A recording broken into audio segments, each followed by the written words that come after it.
How do you explain when things don't go as we assume? Or better, how do you explain when others are able to achieve things that seem to defy all of the assumptions?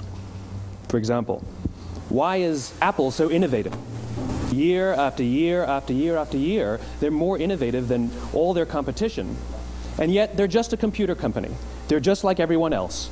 They have the same access to the same talent, the same agencies, the same consultants, the same media. Then why is it that they seem to have something different? Why is it that Martin Luther King led the civil rights movement?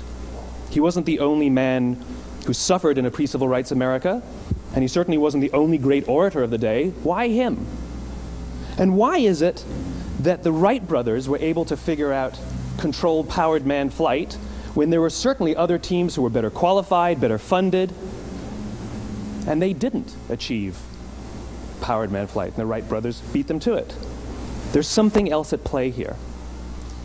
About 3.5 years ago, I made a discovery, and this discovery profoundly changed my view on how I thought the world worked, and it even profoundly changed the way in which I operate in it. As it turns out, there's a pattern. As it turns out, all the great and inspiring leaders and organizations in the world, whether it's Apple or Martin Luther King or the Wright brothers, they all think, act, and communicate the exact same way, and it's the complete opposite to everyone else. All I did was codify it. And it's probably the world's simplest idea. I call it the golden circle.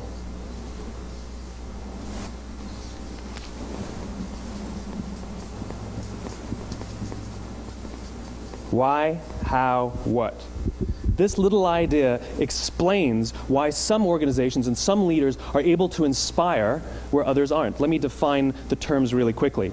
Every single person, every single organization on the planet knows what they do, 100%. Some know how they do it, whether you call it your differentiating value proposition or your proprietary process or your USP. But very, very few people or organizations know why they do what they do. And by why, I don't mean to make a profit. That's a result. It's always a result. By why, I mean what's your purpose? What's your cause? What's your belief? Why does your organization exist? Why do you get out of bed in the morning? And why should anyone care?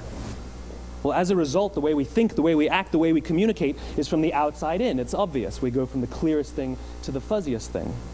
But the inspired leaders and the inspired organizations, regardless of their size, regardless of their industry, all think, act, and communicate from the inside out. Let me give you an example. I use Apple because they're easy to understand and everybody gets it. If Apple were like everyone else, a marketing message from them might sound like this. We make great computers. They're beautifully designed, simple to use, and user-friendly. Want to buy one? Meh.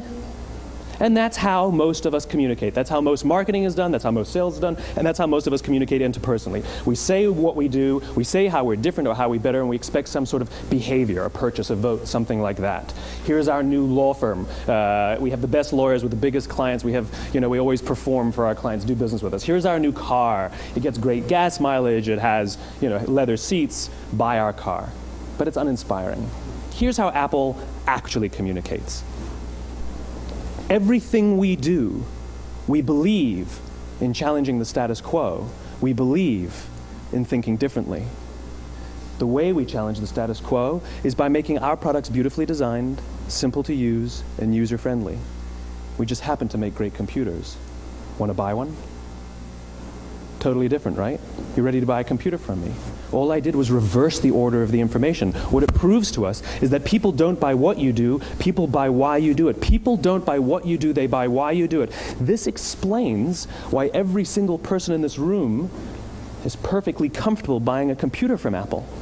But we're also perfectly comfortable buying an MP3 player from Apple, or a phone from Apple, or a DVR from Apple. But as I said before, Apple's just a computer company. There's nothing that distinguishes them structurally from any of their competitors. Their competitors are all equally qualified to make all of these products. In fact, they tried. A few years ago, Gateway came out with flat-screen TVs. They're eminently qualified to make flat-screen TVs. They've been making flat-screen monitors for years. Nobody bought one.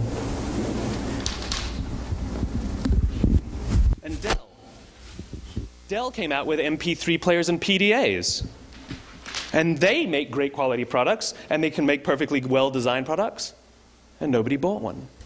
In fact, talking about it now, we can't even imagine buying an MP3 player from Dell. Why would you buy an MP3 player from a computer company? But we do it every day.